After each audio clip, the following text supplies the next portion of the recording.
또 아파트 얘기입니다. 근데 이번에는요, 인천 검단 신도시에 있는 아파트 얘기입니다. 지난주 탐정 손수호 코너에서 전해드렸던 이야기인데, 요지는 이렇습니다. 김포에 있는 장릉은요, 유네스코 세계문화유산으로 지정된 조선시대 왕릉 40기 가운데 하나예요. 근데 그 인근에 20층 높이의 아파트 단지가 들어서면서 유네스코가 세계문화유산을 취소할 수도 있는 위기에 처했습니다. 아니 도대체 그런 곳에 어떻게 고층 아파트가 건설이 허가가 날 수 있었는가 알아봤더니 2014년에 그 지역에다 검단 신도시를 만들라고 택지 개발 허가가 난 거예요. 지자체가 택지 개발 허가를 해준 거예요. 그러니까 건설사에서는 그 얘기는 아파트를 지어도 된다는 뜻 아니냐 이렇게 주장을 하는 거죠. 하지만 실상은 문화유산 보존 지역의 건축물을 지을 때는 다시 개별로 문화재청의 허가를 받아야 하는 거였습니다. 2017년에 생긴 법이에요. 건설사가 몰랐을 리가 없습니다. 그러면 아파트가 이렇게까지 올라올 때까지 문화재청은 그걸 몰랐느냐? 또 이런 의문도 생기죠. 아무튼 상황이 이렇습니다. 이제 거의 다 지어진 이 아파트를 어찌하오리까? 이번 국감장에서 다시 한번 뜨거운 논쟁거리가 된 이 문제 함께 고민해보죠. 먼저 최대 피해자인 입주민을 만나보겠습니다. 내년도 입주를 기다리고 있던 그 분양된 분의 이야기 만나보죠. 익명으로 연결합니다. 선생님 안녕하세요. 네, 안녕하세요. 아이고 분양받으신 게 언제죠? 저희 19년도요. 19년에 네. 총 몇 개 동, 몇 세대가 입주할 예정입니까? 저희 아파트 같은 경우는 총 14동이고요. 네. 1249세대가 입주 예정이에요. 아, 그 아파트 말고도 그게 또 있어요? 네, 저희 단지 말고도 지금 2개의 단지가 더 그 문화재청에 관련돼서 총 3개 단지가 3개 단지. 네, 그렇죠. 되어 있어요. 합치면 3,400세대가 되는 걸로 제가 알고 있습니다. 네, 네. 그중에 최소로 해도 19개 동은 지금 싹 네. 헐어야 되는 상황. 어떻게 생각하십니까? 이게 참 예비 입주자로서는 굉장히 지금 정말 마른 하늘에 날벼락 떨어진 것 같은 그런 상황이거든요. 저희가 지금 이것 때문에 잠을 못 자시는 분들도 많고 스트레스를 굉장히 많이 받아 하세요. 솔직히 저희 같은 경우도 이제 내년 6월에 입주잖아요. 네. 그럼 입주까지 지금 거의 한 8개월 남은 거거든요. 네, 네. 이 8개월이 남았는데 이것 때문에 공사 중지가 계속 되어지고 있으니까 이제 공사 중지도 중지지만 공사가 다시 실행이 됐을 때 그때 이제 공사 기간을 맞추기 위해서 무리한 공사가 될 수도 있고 그런 걱정도 있고 아예 철거가 될 수도 있는 거잖아요, 지금 네, 심지어. 아예 철거가 됐을 때는 어떻게 해야 되나 그 걱정도 있죠. 그렇죠. 굉장히 불안해하시고. 지금 이 아파트 분양되신 분들은 중도금 네. 치르려고 원래 살던 집 처분하고 새 들어 사시는 분도 많으시다면서요. 그렇죠. 저희가 일단 무주택으로 되신 분들이 대부분 있으시긴 하지만 주택을 이미 갖고 계신 분들도 있기 때문에 그런 분들은 이제 중도금이 저희가 지금 바뀌었잖아요. 법들이 많이 바뀌고 네. 대출 문제가 많이 어려워지다 보니까 네. 집들을 정리하신 분들도 꽤 계세요. 그래요. 분양된 분들이 무슨 죄겠습니까? 네, 그 심정이 충분히 이해가 되는데 근데 여론은 싸늘합니다. 법은 법이다. 아니 건설사가 잘못 알고 거기다 지었으면 뭐 20층 아니라 40층을 지었더라도 철거해야 되는 것 아니냐? 네. 청와대 국민청원에 20만 명 이상 지금 서명을 한 상태입니다. 어떻게 합니까? 이걸? 저희도 청원이 이렇게까지 될 줄은 솔직히 상상을 못했던 거라서요. 지금 굉장히 당황스럽거든요. 예. 건설사에다 좀 화나지 않으세요? 이거 미리 알았어야 되는 거 아닌가? 지금 건설사도 건설사지만 저희 같은 경우는 모든 지금 걸려있는 모든 곳에 굉장히 좀 그렇죠. 건설사도 잘못은 있고 네. 서구청이나 인천 김포시청에서도 문제가 있는 것이고 그렇다고 해서 문화재청에 문제가 없다는 건 아닌 것 같고 다 문제. 원칙적으로 네. 예. 그리고 너무 이게 청원까지 가기까지에 너무 팩트 전달이 제대로 되지 않았다는 거에 좀 화가 나기도 하고요. 그 말씀은 제가 앞에 설명드렸던 그 과정들 서로 이렇게 좀 네. 엇갈리고 놓치고 막 이랬던 과정에 대해서 모르신 채 국민들이 철거하라라고 하는 것도 좀 서운하다 그 말씀이세요? 네, 그러니까 이게 솔직히 뉴스 보도로 인해서 국민 청원까지 가게 됐잖아요. 네.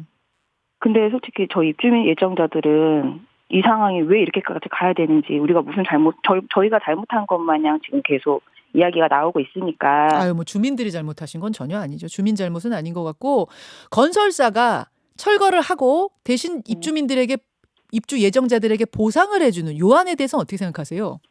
이게 보상에 대해서 어디까지 생각을 해야 되냐를 생각해야 되는 게 저희가 분양 받을 당시만 해도 아파트나 집값들이 많이 오르지 않았어요. 근데 지금 너무 많이 올랐잖아요. 아, 2019년 집값하고 지금 집값이 다르죠. 예, 네, 예, 네. 예. 그 보상을 받은 돈으로 저희가 어디 가서 집을 살 수 있으며 아, 생애 첫 주택을 쓰기 위해서 청약통장 쓰신 분들도 많잖아요. 청약통장 쓴 사람도 있고. 네, 알겠습니다. 이거에 대한 해결 방법도 없고. 답답한 마음이 여기까지 느껴지네요.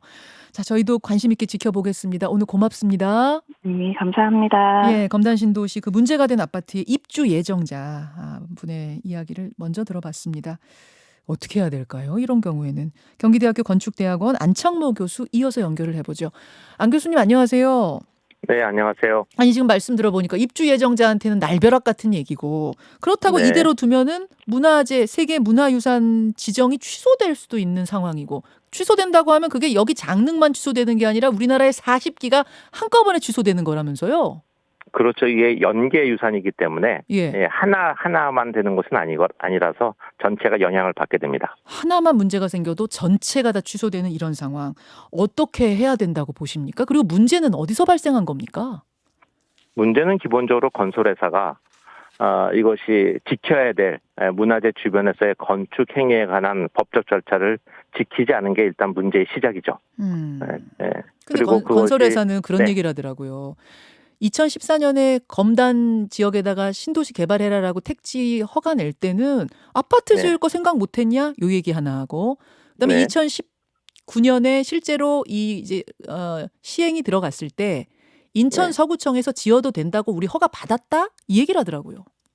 그거는 사실 말이 안 되는 게요. 네. 그 신도시 조성할 때 아파트 지을 줄 알았죠. 그러니까 아파트 짓는 것 자체를 문화재청이 문제를 삼는 것이 아닙니다. 문제는 아파트를 어떻게 짓느냐라는 거죠. 그러니까 이게 지금 현재 문화재 주변에서 네. 특히 국가사적이나 세계유산 주변에서 일어나는 것들은 문화재 현상 변경 심의라는 걸 하게 되는데 문화재 현상 변경 심의는 2017년이나 2019년에 만들어진 것이 아니고요. 네. 이거는 오래전부터 있어 왔던 거예요. 아, 그래요? 오래전부터 있어 왔던 건데 예전에는 그 문화재 보호 경계에서 안각 27도라고 해서 사선 제한으로 일괄적으로 기준을 마련했었는데 네. 이것이 문화재의 성격과 장소적 특징, 특성 등에 따라서 다 조건이 그 주변 문화재 주변에서 일어나는 건축 행위가 문화재에 미치는 영향이 각기 다른데 일률적으로 조정하는 것은 적절하지 않다. 그래서 문화재의 성격과 장소적 특징에 맞게끔 좀 맞춤형으로 조정을 하자라고 해서 현상 변경 기준을 새로 마련한 거거든요. 그게 2017년 법이라는 거군요. 네, 그게 예전에 한 번 있었고 2011년에 예. 있었고 17년에 또 바뀐 건데 한마디로 말해서 건설사가 몰랐다는 건 거짓말이다. 모를 수가 없다. 그거는 말이 안 되고요. 네. 그러니까 토지 짓는데 어떻게 짓느냐를 가지고 높이나 모습이나 위치 가지고 그거 가지고 심의를 받는 거지. 네. 이 토지에다가 이게 신도시를 건설하니까 요걸 가지고 그것을 반대하지 않았다고 문화재청에서 이의를 제기하는 것 그거는 거의 넌센스에 가까운 얘기입니다. 근데 안타까운 사실은. 건 2019년부터 이 아파트가 올라가기 시작했거든요. 근데 지금 2021년이잖아요. 문화재청이 올 봄까지도 몰랐다는 거예요. 문제 제기를 안 했다는 거예요. 초기에 제기했으면 좋았을 네. 것을. 문화재청이 입장에서는 문화재청은 그런 것이 심의하는 법적 프로세스에 의해서 이것을 하게 돼 있는데 예. 문화재청이 전국에 있는 모든 건설 행위를 문화재 것을 모니터링할 수는 없죠. 네, 이거는 그래요. 사실은 이런 것들은 문화재 관리는 해당 관청이나 해당 관련 시스템 내에서 움직이는 거고 이거는 그 시스템의 일부가 어디선가에 허점이 나타났다는 거잖아요. 그러네요. 네, 사실은 뭐 문화재청이라는 게 전지전능한 기관도 아니고 그 자기가 해야 될 시스템 내에서 각각 역할에서 문제가 안 생기는 건데 네. 어디선가에서 그 자기가 해야 될 역할을 안 했는데 그 안 한 역할의 핵심이 건설회사가 있는 거고 건설회사는 이러한 심의를 받아야 된다는 사실을 몰랐을 수가 없는 거거든요. 몰랐을 수가 없다. 근데 여기 그럼 이걸 모르면 예.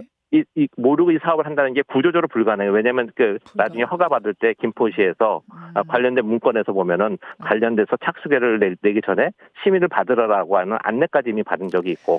알겠습니다, 그러고 교수님. 예, 모르는 건 아니죠. 모를 수는 예. 없다. 그럼 이거 어떻게 그렇죠. 하냐. 지금 이 문제거든요. 이미 이렇게 지어진 걸 어떻게 하느냐. 분양까지 받은 사람들 어떻게 하느냐. 내년에 입주해야 될 마당인데 진짜로 헐어버리느냐. 어떻게 생각하세요? 당연히 이것은 철거를 해야 되는데 어떻게 철거하느냐의 문제일 것 같아요. 제가 보기에는. 예. 그래서 보통은 이제 현상 변경 기준을 초과한 부분만 부분 철거를 하는 것이 일반적으로는 가장 맞겠죠. 부분 근데 철거요? 네, 그러니까 사실 이거는 기본적으로 문화재 현상 변경 심의를 받지 않았기 때문에 네. 이 행위 자체가 불법이기 때문에 행위 자체에 문제를 삼으면 전면 철거겠지만, 근데 이것이 이제 가끔 가다 보면은 이건 규모가 워낙 커서 그렇지 네. 사실은 자잘한 규모의 그런 실수들이 나오는 경우가 있거든요. 그럼 나중에 이제 추후에 이것을 그대로 추인할 것이냐 말 것이냐의 문제를 논의하기도 해요. 네. 그 정도에 따라 그래서 정도에 따라서 철거를 전면 철거를 하기도 하지만은 이것이 정상적인 심의를 받았다고 하면은 지켜졌어야 될 선. 예, 예. 그게 거기에 따라서 그게 위반되는 부분만 부분 철거를 하라고 결론이 날 수도 있고. 그럼 이 아파트 같은 경우에는 19개 동 철거 아니면은 지금 20층인데 뭐 7층까지만 이렇게 싹둑 자른다든지 뭐 이런 얘기가 나오던데 그게 현실적으로 가능합니까? 기술적으로는 전혀 문제가 없죠. 네, 그거는 뭐 전혀 문제가 없고요. 그래서 이제 그렇게 되면은 어쨌든 전면 철거를 하던 부분 철거를 하던 네.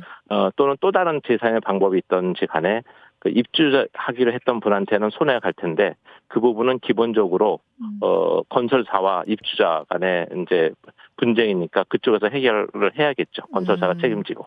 교수님은 학자적인 시각, 전문가적인 시각에서 원칙은 원칙대로 가야 된다. 이거 한번 이건 깨지기 시작하면 그렇죠.